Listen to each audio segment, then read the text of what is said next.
Alors, je vous dis bonsoir à toutes et à tous et je remercie Muriel pour cette journée qui est vraiment riche et qui donne envie de se battre encore plus.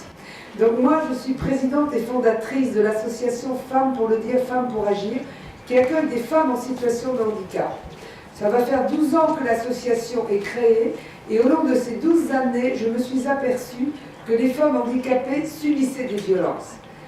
S'il y a 36% de femmes valides qui subissent des violences, il y a 80% de femmes handicapées qui en sont victimes, c'est-à-dire 4 femmes handicapées sur 5. Et c'est un problème extrêmement important et qui nous tient à cœur parce que nous disons haut et fort, et tu pourras le dire à l'Élysée, Muriel, que la violence est interdite. C'est interdit de violenter qui que ce soit, et plus particulièrement les femmes handicapées. Alors je vais vous en dire quelques mots. Lorsqu'on est en situation de handicap, la plupart des professionnels voient le handicap. On est stigmatisé, l'aveugle, la sourde, l'handicapé motrice, la sclérose en plaques, la polio.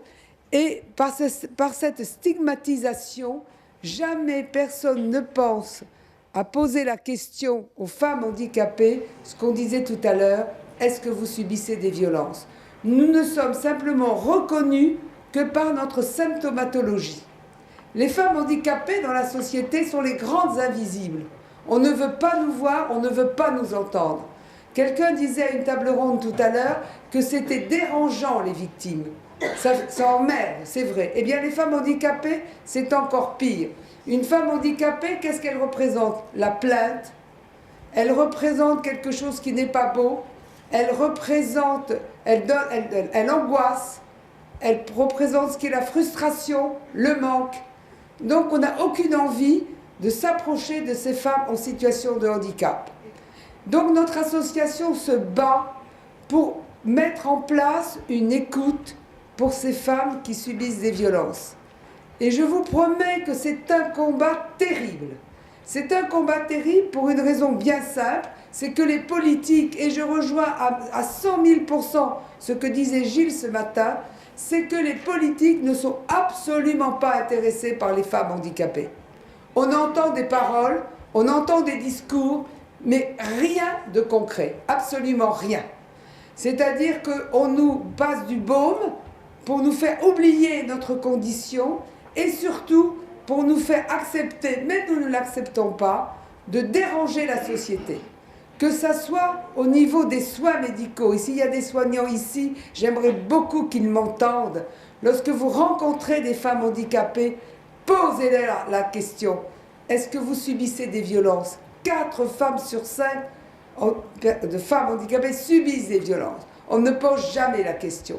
Lorsque vous avez des femmes handicapées qui vont aux urgences, posez-leur la question. Lorsqu'elles vont dans les services gynécologiques, posez-leur la question. Et ce qui est terrible aussi, on parlait des enfants, mais c'est que les enfants en situation de handicap subissent d'énormes violences. Et ces violences qu'ils subissent, ça ne dérange personne.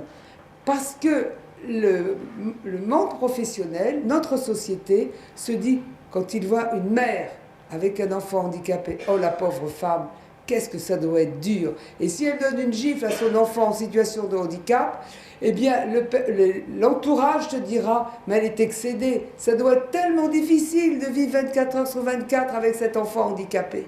Et les enfants handicapés subissent énormément de violences de la part de la famille, de la part des soignants et de la part des institutions. Donc aujourd'hui, on parle des violences, on parle des viols. Eh bien, je dénonce haut et fort que les femmes handicapées, les enfants handicapés subissent des viols, subissent des maltraitances et que ça ne dérange pas grand monde. Je pourrais vous donner des tas d'exemples dans les institutions où les enfants sont maltraités. Et comme quand il s'agit de handicaps intellectuels, psychiques ou mentaux, on dit mais c'est parce qu'ils sont fous. Ils sont fous, ils racontent n'importe quoi, mais c'est pas vrai, on les a jamais maltraités, on les a jamais attachés dans leur lit, on les a jamais privés de goûter ou de dîner. Vous voyez bien qu'ils sont fous ces enfants puisqu'ils sont dans l'institution. Donc moi, en tant que présidente de Femmes pour le dire, Femmes pour agir, je me bats de toutes mes forces pour dénoncer ces violences. Et donc je compte sur ce que vous entendez aujourd'hui pour avoir une attention particulière. Alors, pour lutter contre ces violences, et alors oui, aussi ce que je voulais ajouter d'important, c'est qu'aujourd'hui, vu qu'il y a une telle précarité, les femmes handicapées vivent une précarité très importante. Un tiers de nos adhérentes vivent au niveau du seuil de pauvreté. Eh bien, ce qui se passe, c'est que certaines femmes handicapées louent leur corps pour simplement pouvoir manger à la fin du mois. Et ce qui est encore pire, c'est que des familles qui ont des jeunes filles handicapées, je n'ai pas eu l'exemple de garçons, donc je parle de jeunes filles, m'ont téléphoné à l'association en me disant « Madame, j'ai ma fille qui est trisomique, elle est laide, elle est moche, elle est grosse, elle ne pourra jamais travailler. Et figurez-vous que j'ai une chance extraordinaire, mon voisin du dessus me propose de me la louer 3 après-midi par semaine. Combien dois-je demander? Quel est le prix ?» Il s'était trompé, je pense, sur les initiales de notre association, cette dame. Donc j'ai essayé d'échanger avec elle. Elle ne savait pas que j'étais en situation de handicap. Et elle raccroche en me disant « Ah, vous les valides, vous ne comprenez rien au handicap. » Voilà. Et si vous voulez, ce n'est pas un exemple. J'ai eu encore vendredi une femme, la fille d'une femme qui m'a téléphoné parce que le frère a séquestré sa mère qui est handicapée psychique, là-bas, l'a fait mordre par des chiens qu'il a dressés, lui prend sa retraite.